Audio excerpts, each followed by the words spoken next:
Ok, ahora vamos a crear la conexión a la base de datos.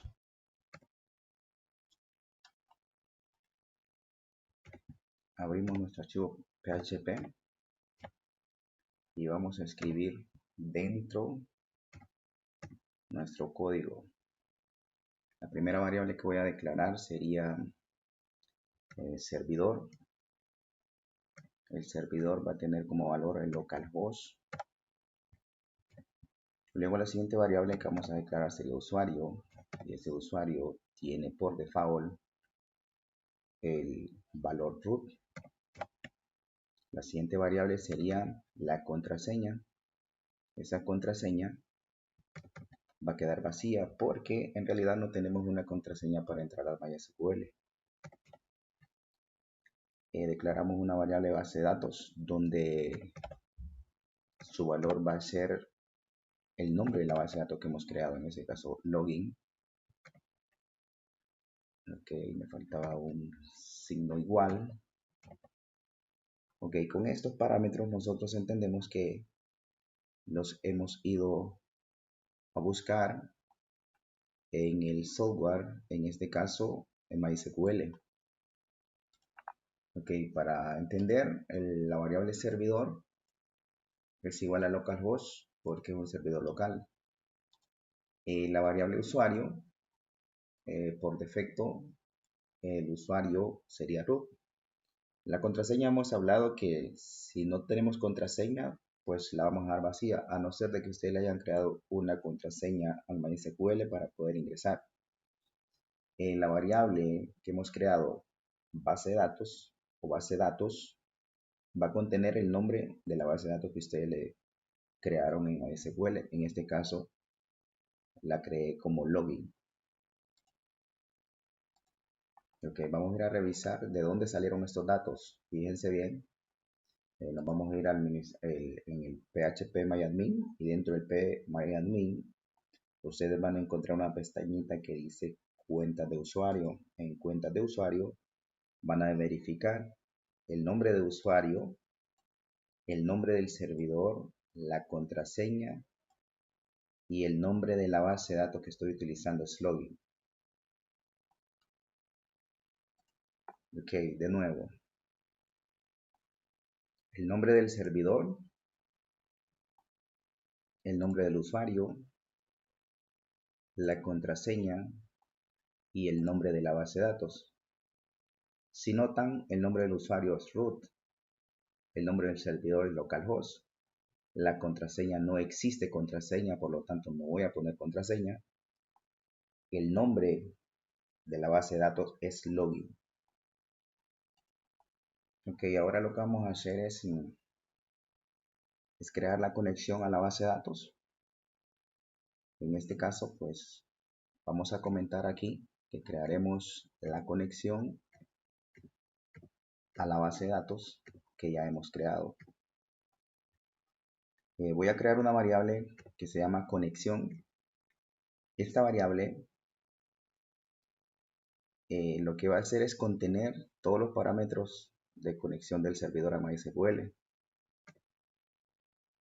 MySQL nos facilita un conector que es MySQL LI-connect.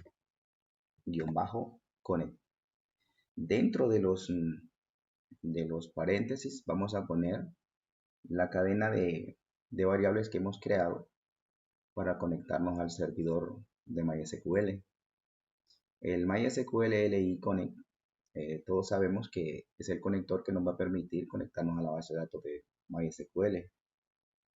Entonces lo que voy a hacer es llamarme los parámetros tal como los declaré, en este caso servidor, en este caso sería usuario, el siguiente sería la contraseña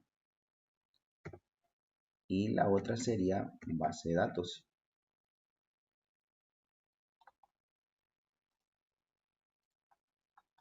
Ok, ahora lo que vamos a hacer es lo siguiente. Vamos a establecer la comprobación si nos podemos conectar a la base de datos.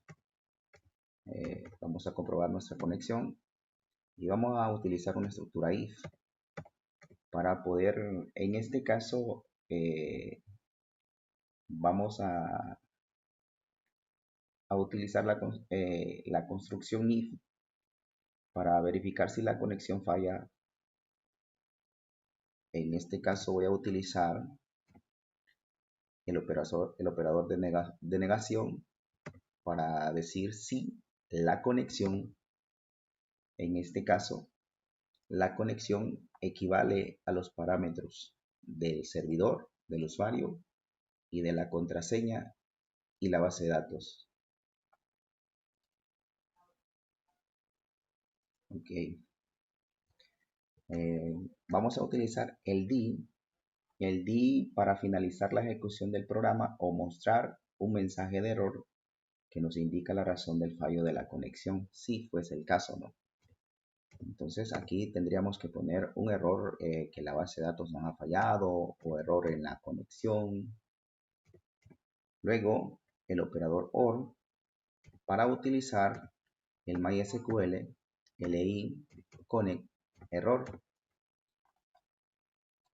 Okay. En este caso el MySQL LI connect error lo que hace es que devuelve una cadena que describe el error específico que pudo suceder al conectarme si en este caso nos fallara la conexión.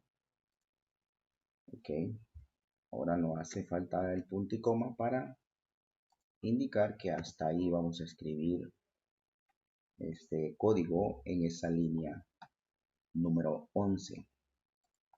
Ok, ahora le damos control S para salvar nuestros cambios y ahora es hora de irnos a nuestro navegador e irnos a poner localhost, la pleca, y luego le vamos a dar el nombre de la carpeta que hemos creado, loguearme, pleca, conexión.php, y si no nos da error, entonces eso significa que la base de datos está correctamente conectada. Hasta ahí hemos creado nuestra conexión a nuestra base de datos.